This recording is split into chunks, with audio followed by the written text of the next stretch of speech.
जय सिया राम। जय श्री सद्गुरु नारायण भगवान की। अपने अपने माता पिता की जय। आज का प्रसंग बड़ा मार्मिक है।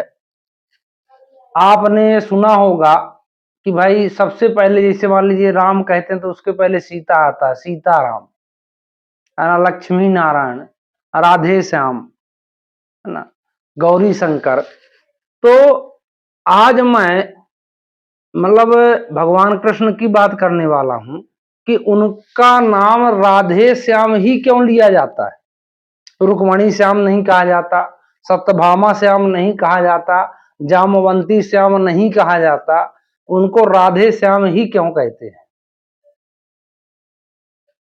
तो हालांकि इसके ऊपर बहुत अनेक मान्यताएं हैं। अपने अपने विद्वानों को, अपने अपने रसिक जो है इस लाइन के, भक्ति लाइन के। पर एक मान्यता यह भी है कि एक बार नारद जी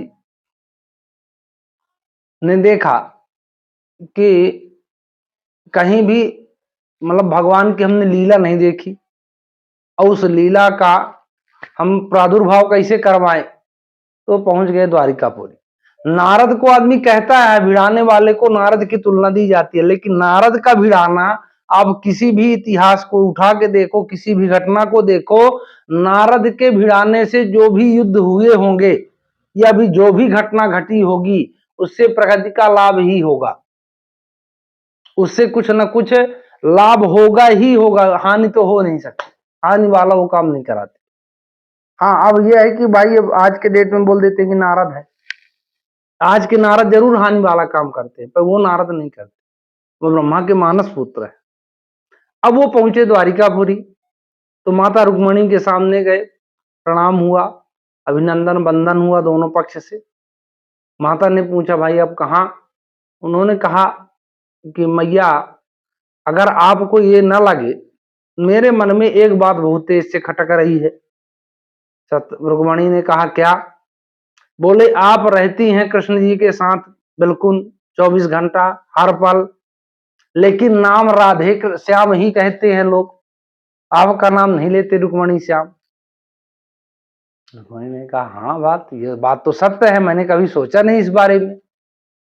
जामवंती के पास गए, जामवंती को भी उन्होंने यही शिक्षा दे दी, है ना, सत्यभामा को भी यही शिक्षा दे दी। अब ये तीनों देवियां, अब सरकार इनकी पूरी एक पक्षी, कृष्ण जी एक पक्ष में चले गए। अब पहुंचे कृष्ण जी के पास तीनों। नारद जी अपना नारायण नारायण कह के चले गए, जय सिया राम, अब जाओ, हमारा काम खत्म। कृष्ण जी के पास जाती हैं, पूछती हैं कि हे प्रभु, ये बताइए कि हम आपके परम भक्त हैं कि नहीं। भगवान ने कहा, बिल्कुल, आप अनन्य भक्त हो। तो उन्होंने कहा, फिर हमारा नाम क्यों नहीं ले, लोग लेते, रुक्मणी श्याम क्यों नहीं कहते, सत्यभामा श्याम क्यों नहीं कहते, जामवंती श्याम क्यों नहीं कहते, राधे श्याम क्यों कहते, राधा श्याम क्यों कहते। भगवान ने कहा, भाई उनकी सोच है। बोले, नहीं नहीं, आपकी मर्जी के बिना यहाँ एक पत्ता नहीं हिल सकता, तो इसमें आपकी मर्जी 100% शामिल है, 1% की बात नहीं। अब आपको ये बताना पड़ेगा कि राधा श्याम या राधे श्याम क्यों कहा जाता है, क्यों कहते हैं। भगवान ने कहा, भाई मैं तो नहीं जानता। अब भगवान अगर तुरंत लीला दिखा देते तो समझ जाते। उन्होंने कहा, देखो, मेरे पास तो इसका जवाब नहीं है, शायद आपको कहीं मिल जाए तो मैं ढूंढ ढांड के बताऊंगा, लोगों से समझूंगा। 2 4 6 दिन 10 दिन बीत गए, महीना भर मान लो। जब इनके बाद दिमाग से सब उतर गई, ये वाली कम चलने लगी, तो परमात्मा एक दिन अस्वस्थ होने का बिल्कुल घोर नाटक कर दिया। अब भगवान दर्द से कराहने लगे, चिल्लाने लगे, रोने लगे। पूरी द्वारिका में हड़कंप मच गया कि भगवान आज बीमार है। रुक्मणी माता पहुंची, सत्यभामा पहुंची, जामवंती पहुंची। अब हे भगवान, वैद्यों की लाइन लगी है। नारद आए द्वारिका पूरी एक तरफ से, कोई दवाई दारू फायदा नहीं कर रहे। अब वैद कर करके हारे भगवान चिल्ला रहे हैं। ये कि चाहते तो सभी थे, किसी से दुख नहीं देखा जा रहा था, सब भी हेल्थ। तो भगवान से भगवान ने कहा भाई देखो, इसकी दवाई एक है कि कोई भी भक्त अपने चरण का धोया हुआ जल मेरे माथे में लगा दे तो मेरा सिर दर्द ठीक हो जाएगा। अब कौन लगाए भाई? रुक्मणी ने सोचा चलो मैं अगर लगाई देती हूं तो 7 जन्म नरक में रहना पड़ेगा। सत्यभामा यही सोची, जामवंती भी यही सोची। अब तीनों ये सोचते हैं कि भाई सिर दर्द तो ठीक होगा ही होगा, तो 7 जन्म कौन भोगेगा नरक? भगवान को वो भी चरणोदक लगा के, तो 7 जन्म के बाहर भी उद्धार ना हो। तो भगवान ने कहा भाई आप भी भक्त हो तीनों। सत्यभामा ने कहा नहीं, हमारे ये ताकत नहीं है। जामवंती से बोले, रुक्मणी से बोले भाई आप सब भक्त हैं, अब दे दीजिए कोई भी चरण धो के। पर हाँ ये बात तो पक्की है कि 7 जन्म उसको नरक भोगना पड़ेगा। अब नारद से भी कहा गया, नारद को भी बोले भगवान, बोले नारद जी आप दे दो। अरे बोले प्रभु नहीं नहीं, आपका ये सिर दर्द 5 मिनट के बाद 1 घंटा के बाद ठीक हो ही जाएगा, हम 7 जन्म क्यों बर्बाद करें अपना। द्वारिकापुरी वालों से पूछा गया भाई आप लोग दे दो। द्वारिकापुरी ने कहा भगवान हम आपका साथ चाहते हैं, नरक नहीं चाहते। अब ये सब मिलके इन्होंने कहा चलो अब ये राधा से मतलब बदला लेने का समय है।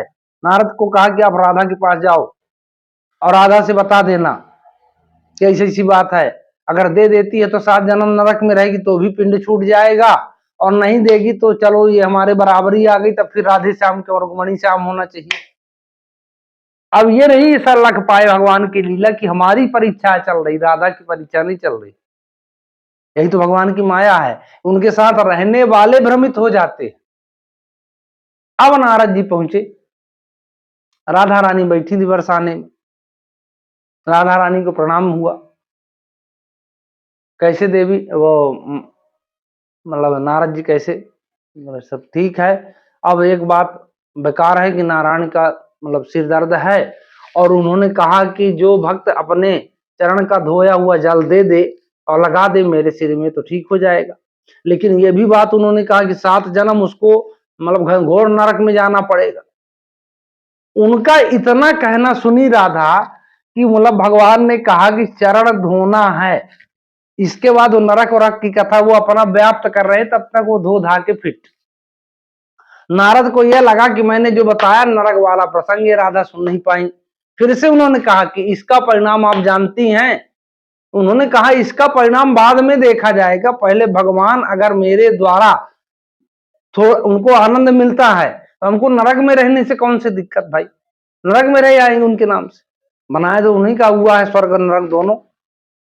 नारद जी उस वाणी को लेके पहुंचे और सोचने लगे कि हे भगवान, इसको बताया गया तब भी वही बात लेके पहुंचे भाई। ये राधा रानी ने अपना चरण का धोया दिया, भगवान ने सबको जताने के लिए पूछा कि भाई आपने उसको उनको बताया कि 7 जन्म नरक में रहना पड़ेगा?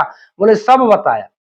तो उन्होंने क्या जवाब दिया? बोले उनको वो कहते हैं कि भगवान का कष्ट दूर हो जाए, वहां के हम नरक में रहे या स्वर्ग में, तो उनकी लीला, इसको लगाइए। भगवान ने कहा नहीं। इसलिए लोग राधे श्याम कहते, राधे का मतलब यह है कि मेरे सुखों के लिए जो नरक भक्ति, ये भी भक्ति का ही स्वरूप है कि भगवान की प्रसन्नता के लिए नरक का, वो भी एक दिन के लिए नहीं, 7 जन्म के लिए, और वो भी परमात्मा का जन्म। अब सोचिए, तो इसलिए राधे श्याम कहते हैं। एक बार और अच्छी अद्भुत कथा आती है कि सभी देवी देवता इकट्ठा होकर भगवान के पास पहुंचे और बोले कि हे करुणा निधान, हे भक्त वत्सल, आप जो ये दया दिखाते हैं है ना भक्तों के ऊपर, ये किसके वजह से है? इसका केंद्र बिंदु क्या है? हम भी देवता हैं, हम भी आपका गुणगान करते हैं, सानिध्य में रहते हैं, लेकिन फिर भी इतने दयालु नहीं। भगवान ने कहा कि उसको दिखाना पड़ेगा। बोले हाँ। तो उन्होंने स्मरण किया और शरीर से एक अद्भुत तेज निकला परमात्मा के, जो कि खड़ा हो गया और उसमें से राधिका, मतलब राधा मानिए, सीता मानिए, दिखाई देने लगा। तो भगवान की मतलब आप ये सोचो कि राधे और कृष्ण में कोई अंतर है? कोई अंतर नहीं। राधा ही कृष्ण है, कृष्ण ही राधा है। बिना राधे के कृष्ण अधूरे और कृष्ण के बिना राधे अधूरे। तो ये सब चीजें हैं। तो बढ़िया राधे कृष्ण सीताराम सीताराम अपने जीवन में इन नामों को लेना है और वास्तविक विश्वास मानिए इस जीवन में और इस जीवन के बाद भी ये नाम रहेंगे, हम नहीं रहेंगे। हमारा विनाश होना ही होना है, लेकिन नाम का विनाश नहीं होना है, ये रहेगा। यही शाश्वत सत्य है। इसलिए इसके शरण में चले जाओ तो आप भी बिल्कुल अजय जैसा हो जाओगे, अमर जैसा। जीवन बढ़िया फर्स्ट क्लास जी के और भगवान का चिंतन मान करते सब बिल्कुल फिट फाट से जाएंगे। तो इसी आशा के साथ कि आप भगवान के नाम का भजन कीर्तन करते हुए अपने जीवन को धन्य बनाएंगे और मंगलमय बनाएंगे। जय सीताराम।